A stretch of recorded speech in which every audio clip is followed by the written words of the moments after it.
Last lecture में हमने क्या किया था, अडेप्टिव कंट्रोल सिस्टम और फीड फॉरवर्ड सिस्टम, ये दोनों सिस्टम लास्ट लेक्चर में कवर की थी। और ऐसा कहा था कि आज हम लोग ट्रांसफर फंक्शन देखने वाले हैं। तो ट्रांसफर फंक्शन आपका होता क्या है और वो हम लोग क्यों करते हैं, ठीक है, तो आज हम लोग उसी को कवर अप करेंगे।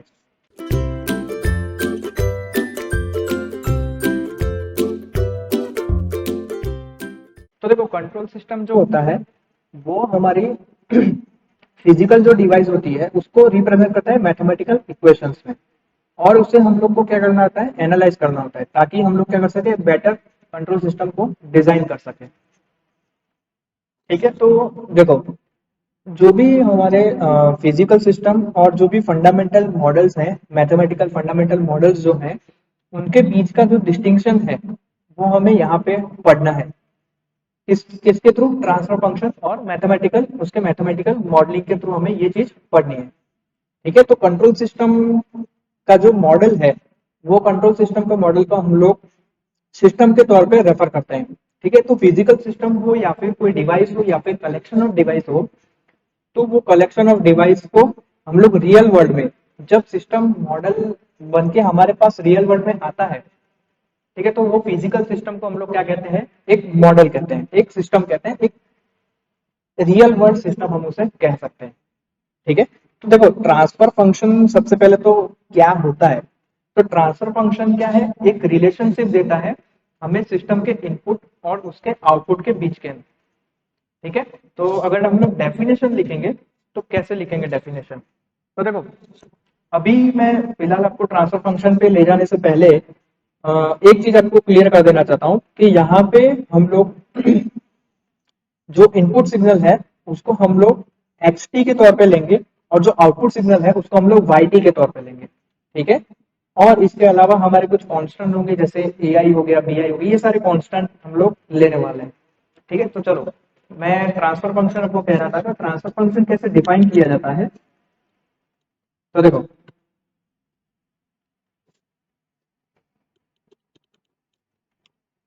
Transfer function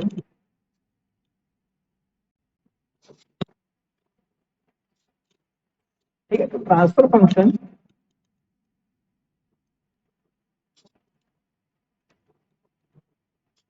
gives us the relationship between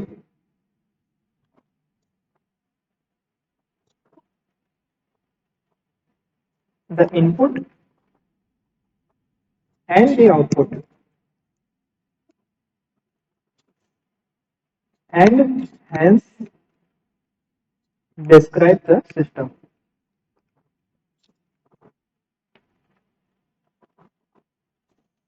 ठीक, तो ये थी डेफिनेशन हमारे ट्रांसफर फंक्शन की।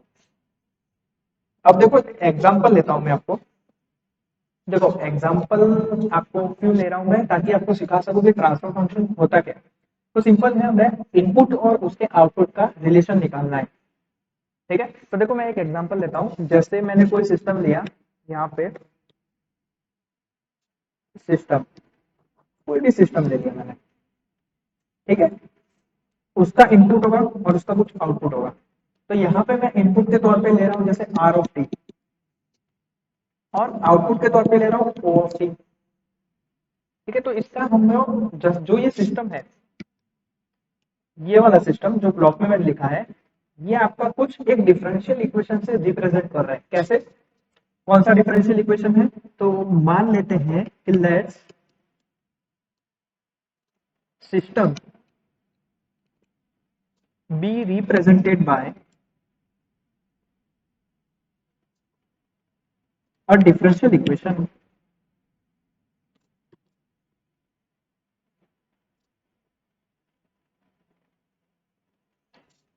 तो मान लेते हैं कि कुछ ऐसा डिफरेंशियल इक्वेशन आपको दे रखा है कि D square C of T upon D T square plus three D C T by D T plus two C of T is equal to, आपको क्या दे रखा है, three D are of T upon D T minus are of T. आपको कुछ ऐसा equation आपको दे रखा है, इसको हम लोग इक्वेशन नंबर 1 कह देते हैं। ठीक है, तो ये आपका था ये जो इक्वेशन है ये आपको टाइम डोमेन में यहाँ पे दे रखा है, लेकिन अगर हमें एनालिसिस करना है, किसी भी ट्रांसफर फंक्शन को हमें फाइंड आउट करना है, इसका एनालिसिस करना है, तो हमें टाइम डोमेन को हमें क्या करना पड़ेगा, एज डोमेन में कन्वर्ट करना पड़ेगा। ठीक है, तो एज डोमेन में कन्वर्ट करने के लिए हम लोग क्या करते हैं, लाप्लास ट्रांसफॉर्म करते हैं। जो भी हमारा इक्वेशन होता है उस इक्वेशन का हम लोग यहाँ पे लाप्लास ट्रांसफॉर्म करते हैं। ठीक है, तो यहाँ पे मैं क्या लिख सकता हूँ, इट इज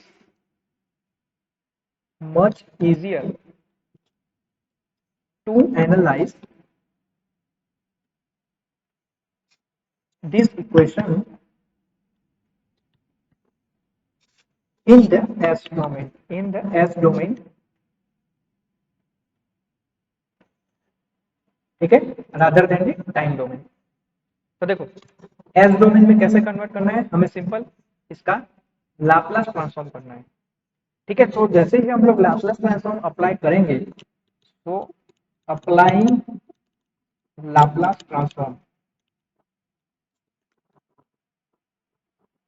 ये लाप्लास ट्रांसफॉर्म आपका कहाँ आएगा, आपको मैथमेटिक्स जो आता है उसमें आपको देखने को मिलेगा, उसमें आपको सीखने को मिलेगा कि किसी भी इक्वेशन का लाप्लास ट्रांसफॉर्म किस तरीके से किया जाता है। तो जैसे हमने इक्वेशन नंबर 1 था, जो हमारा इक्वेशन नंबर 1 था, यहाँ पे अगर हम लोग लाप्लास ट्रांसफॉर्म अप्लाई करते हैं, तो देखो D square C T divide by D T है, उसका लाप्लास ट्रांसफॉर्म क्या होगा, उसका लाप्लास ट्रांसफॉर्म होगा आपका एस डोमेन में S square C of S. ठीक है, माइनस ये जो आपका सी ऑफ टी है आपका, इसका जीरो माइनस टाइम में, ठीक है, जीरो माइनस टाइम में आपका इक्वेशन क्या होगा, एस सी zero minus, then again minus सी जीरो माइनस। ओके, ये हो गया आपका किसका लाप्लास, ये हो गया आपका D square C of T upon D T square का Laplace transform.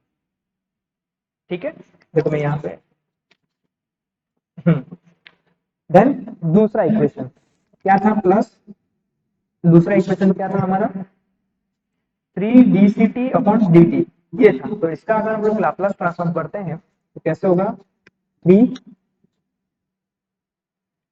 S C of S minus C zero minus time. Okay, C zero minus time, ये है लाप्लास इक्वेशन किसका, ये है Laplace equation D C of T by D T का।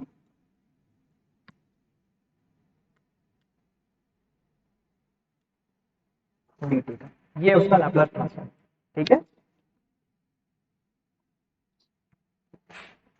Okay इधर, हाँ, plus आपका था टू सी ऑफ एस, ये सी ऑफ एस किसका लाप्लास ट्रांसफॉर्म है, सिंपल आपका सी ऑफ टी का लाप्लास ट्रांसफॉर्म है। ठीक है, तो ये हो गया हमारा जो इक्वेशन, हमारा इक्वेशन नंबर 1 था, उसके लेफ्ट हैंड साइड के सारे का लाप्लास ट्रांसफॉर्म। अब राइट हैंड साइड के बारे में, तो राइट हैंड साइड में हमारा क्या था इक्वेशन, देखिए राइट हैंड साइड में हमारा इक्वेशन था three D R T divide by D T, ये था हमारे राइट साइड में माइनस आर ऑफ टी। तो यहाँ अगर हम लोग लाप्लास ट्रांसफॉर्म को अप्लाई करते हैं तो कैसे लाप्लास ट्रांसफॉर्म आपका क्या आएगा, तो three into s r of S minus r zero. ठीक है, ये था हमारा d are of T upon D T का Laplace transform minus are of t का लाप्लास ट्रांसफॉर्म क्या होगा, आर ऑफ एस। तो ये हो गया हमारा लाप्लास ट्रांसफॉर्म में इक्वेशन। ठीक है, अब यहां से हमें सॉल्यूशन निकालना है, हमें निकालना है सी ऑफ, ठीक है, हमें क्या निकालना है, c of s, C of s, C of s, ये चीज हमें निकालनी है। तो ये सारे इक्वेशन में से आप अगर सी ऑफ एस को कॉमन निकालते हैं, तो देखिए सी ऑफ एस अगर आप कॉमन निकालते हैं तो कैसे बचेगा, अंदर क्या बचेगा, S square plus three S plus two. ठीक है, इक्वेशन को सी एस कॉमन निकाल के हम रीअरेंज कर रहे हैं वापिस, हमारे पास ये चीज बचने वाली है, माइनस माइनस क्या बचेगा, एस सी जीरो माइनस माइनस सी zero minus minus three c zero three c zero minus ठीक है, इक्वल टू, यहां से हमारा क्या है, हम लोग कॉमन निकालेंगे, आर ऑफ एस कॉमन निकालेंगे, तो हमारे पास क्या बचने वाला है, 3s minus one minus 3r0 minus, ये हमारे पास इक्वेशन बचेगा। ठीक है, समझ गए आप लोग? तो देखिए ये हमने सी एस कॉमन निकाला और रीअरेंज किया हमारे इक्वेशन को, और यहाँ राइट हैंड साइड में हमने आर एस कॉमन निकाला और रीअरेंज किया हमारे इक्वेशन को।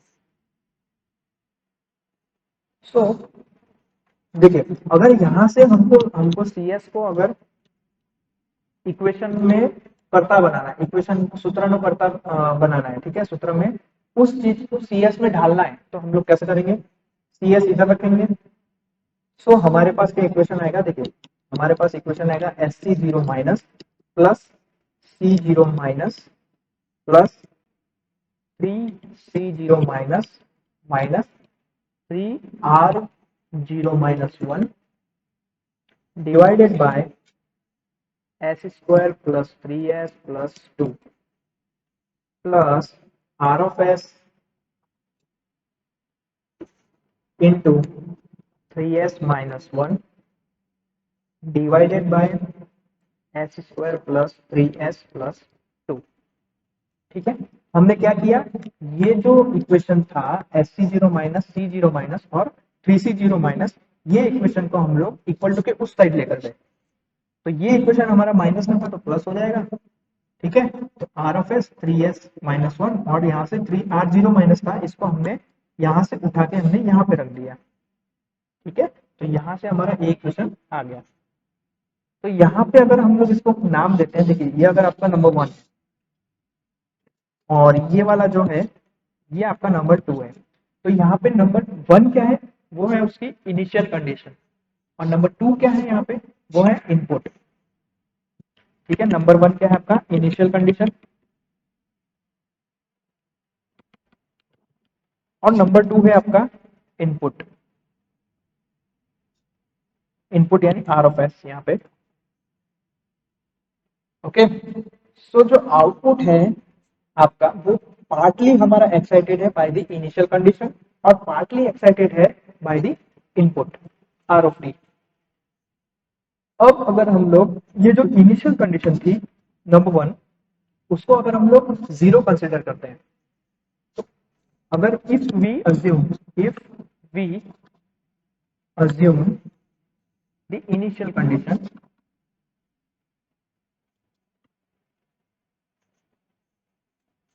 to be zero, then what we get क्या मिलेगा हमें, c of s is equal to मिलेगा हमें r of s into 3s minus one divided by S square plus 3s plus 2, ये हमें मिलेगा। ओके, तो यहां से ये इक्वेशन से हम लोग क्या लिख सकते हैं, ये इक्वेशन से हम लोग एक चीज लिख सकते हैं कि सी ऑफ एस और आर ऑफ एस यानी कि आउटपुट और डिवाइडेड बाय इनपुट यानी are of S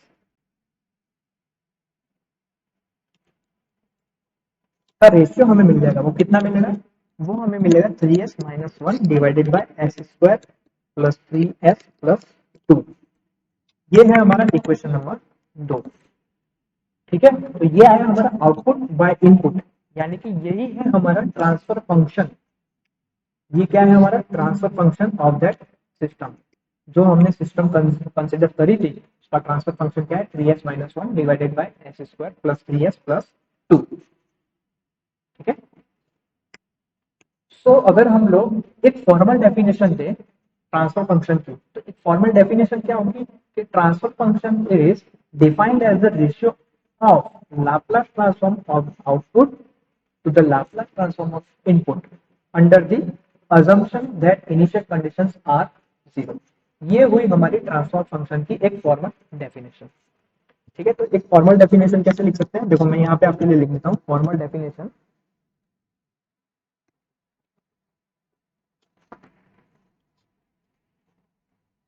transfer function is यानी कि T F is defined as the ratio of the ratio of Laplace transform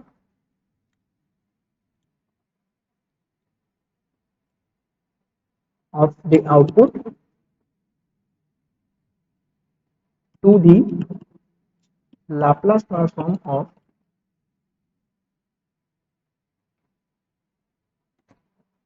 the input under the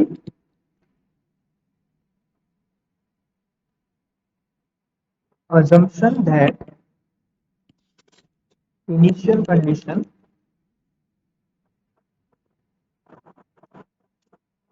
और initial condition are 0।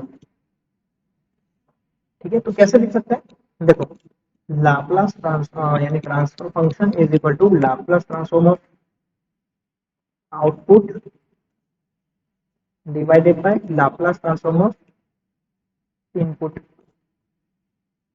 यहाँ पे condition क्या है, initial condition आपकी 0 है।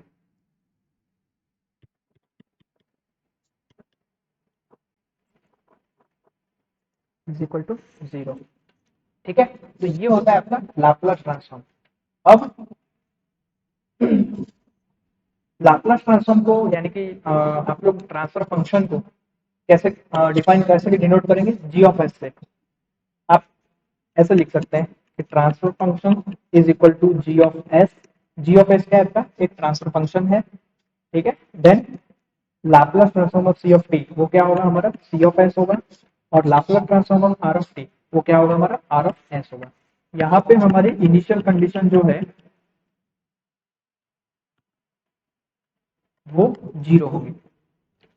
ओके, नाउ एक एग्जांपल लेते हैं, एक फिजिकल सिस्टम लेते हैं, एक इलेक्ट्रिकल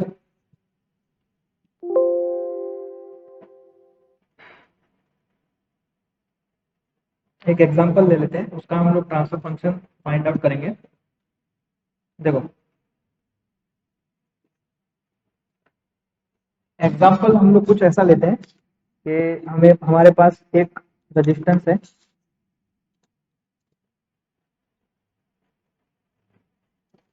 देखिए एक सर्किट लेते हैं अपने, एक रेजिस्टेंस है हमारे पास, देन एक कैपेसिटर है हमारे पास, देन हमारा आउटपुट हमें यहाँ पे मिल रहा है। इनपुट में हम लोग दे रहे हैं वी आई टी, आउटपुट में हम लोग दे रहे हैं, आउटपुट में हमारे को मिल रहा है वी जीरो टी। हमें इस चीज का ट्रांसफर फंक्शन फाइंड आउट करना है। ठीक है, तो देखो ये आर है आपका और ये कैपेसिटर सी है। तो हम लोग क्या करेंगे, यहाँ पे केवीएल अप्लाई करेंगे। तो कैसे लिखेंगे, सॉल्यूशन आंसर कैसे होगा, apply KVL to this circuit. हमें टाइम डोमेन में लिखना है। ठीक है, तो टाइम डोमेन में क्या होगा, V I T is equal to क्या होगा, आर इंटू करंट जो फ्लो हो रहा है आई ऑफ टी, यानी I of T plus capacitor में कितना वोल्टेज जा रहा है in with respect to current, 1/c integration I of T D T. ये हो गया हमारा केवीएल इक्वेशन। अगर हम लोग यहाँ पे अप्लाई करते हैं तो ठीक है, जो इनपुट वोल्टेज है वो जो हमारा वोल्टेज यहाँ पे है वो हमने यहाँ पे लिखा। नाउ ऐसे ही हमें आउटपुट भी फाइंड करना है। तो आउटपुट क्या मिलेगा, तो आउटपुट पे भी हम केवीएल अप्लाई करेंगे। तो V of V zero T is equal to हमें क्या मिलेगा, जो कैपेसिटर में वोल्टेज है वही मिलने वाला है। तो 1/c I T D T, ये हमारा आउटपुट हो गया। ये हमारा इक्वेशन नंबर 2 है। देन अकॉर्डिंग टू डेफिनेशन हम लोग क्या करेंगे, जो नंबर 1 इक्वेशन है और नंबर 2 इक्वेशन है ये हमारा टाइम डोमेन में है, तो इसको एस डोमेन में कन्वर्ट करेंगे। एस डोमेन में कैसे कन्वर्ट करेंगे, by using the Laplace transform. ठीक है, so equation number 1 by applying Laplace transform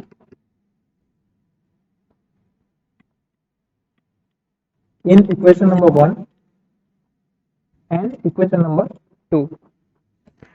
तो लाप्लास ट्रांसफॉर्म जैसे ही अप्लाई करेंगे तो ये जो टाइम डोमेन में हमारा इक्वेशन था वो हमारा एस डोमेन में कन्वर्ट हो जाएगा। और यहाँ पे हम लोग इनिशियल कंडीशन को 0 अज्यूम कर लेंगे। तो देखो इक्वेशन नंबर 1 में अगर हम लाप्लास ट्रांसफॉर्म अप्लाई करते हैं तो इक्वेशन नंबर 1 क्या हो जाएगा, V I S is equal to R, I T का लाप्लास ट्रांसफॉर्म क्या होगा, आई एस प्लस 1/SC और आई टी का लाप्लास ट्रांसफॉर्म आई एस। इसी तरीके से ये इक्वेशन नंबर 3, इसी तरीके से आउटपुट का इक्वेशन क्या होगा, डी ओ एस डोमेन में 1/SC आई एस। ये होगा हमारा Laplace equation, Laplace transform of equation number 2। अब ट्रांसफर फंक्शन की जो डेफिनेशन है उसके अकॉर्डिंग क्या होगा हमारा,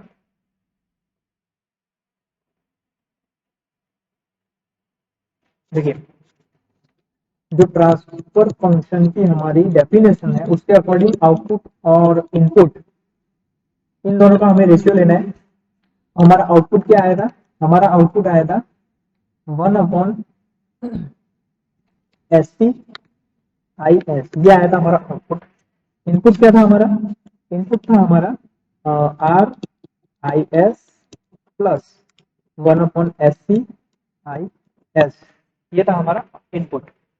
ओके, तो अगर हम इसे सॉल्व करते हैं तो सॉल्व करने के बाद हमारा आउटपुट बाय इनपुट का जो रेशियो है वो कितना आएगा, 1/SRC प्लस 1, ये आया हमारा ट्रांसफर फंक्शन। ठीक है, तो जो हमारा ये जो सर्किट थी, हमारी सर्किट कुछ ऐसी थी ना, हमारी एक रेजिस्टेंस था, एक सिंपल एक कैपेसिटर था यहाँ पे, और उसका हमें आउटपुट लेना था। तो ये जो इधर हमारा वी आई और इधर हमारा वी ओ टी था, ठीक है, ये आर और ये सी। तो अगर इसे हमें ब्लॉक में रिप्रेजेंट करना है तो कैसे रिप्रेजेंट करेंगे, तो देखिए वी एस डोमेन, ये था हमारा इनपुट, ये है हमारा ट्रांसफर फंक्शन का मॉडल। क्या आया था ट्रांसफर फंक्शन, 1/SRC प्लस 1, ये आया था हमारा ट्रांसफर फंक्शन। देन ये था हमारा वी ऑफ एस आउटपुट। ठीक है, तो इस तरीके से हम लोग ट्रांसफर फंक्शन फाइंड आउट करते हैं। ओके, सो ट्रांसफर फंक्शन के और भी इक्वेशंस, और भी हमारे पास एग्जांपल्स हैं। वो एग्जांपल्स हम लोग क्या करेंगे, अब हम लोग वो एग्जांपल नेक्स्ट लेक्चर में देखेंगे। ठीक है, देन उसके बाद हम लोग poles and zeros of transfer function, ये जो टॉपिक है वो पढ़ेंगे, और प्रॉपर्टीज देखेंगे, ट्रांसफर फंक्शन की प्रॉपर्टीज देखने वाले हैं। ठीक है, सो नेक्स्ट लेक्चर में मिलते हैं। Okay, so thank you very much. अब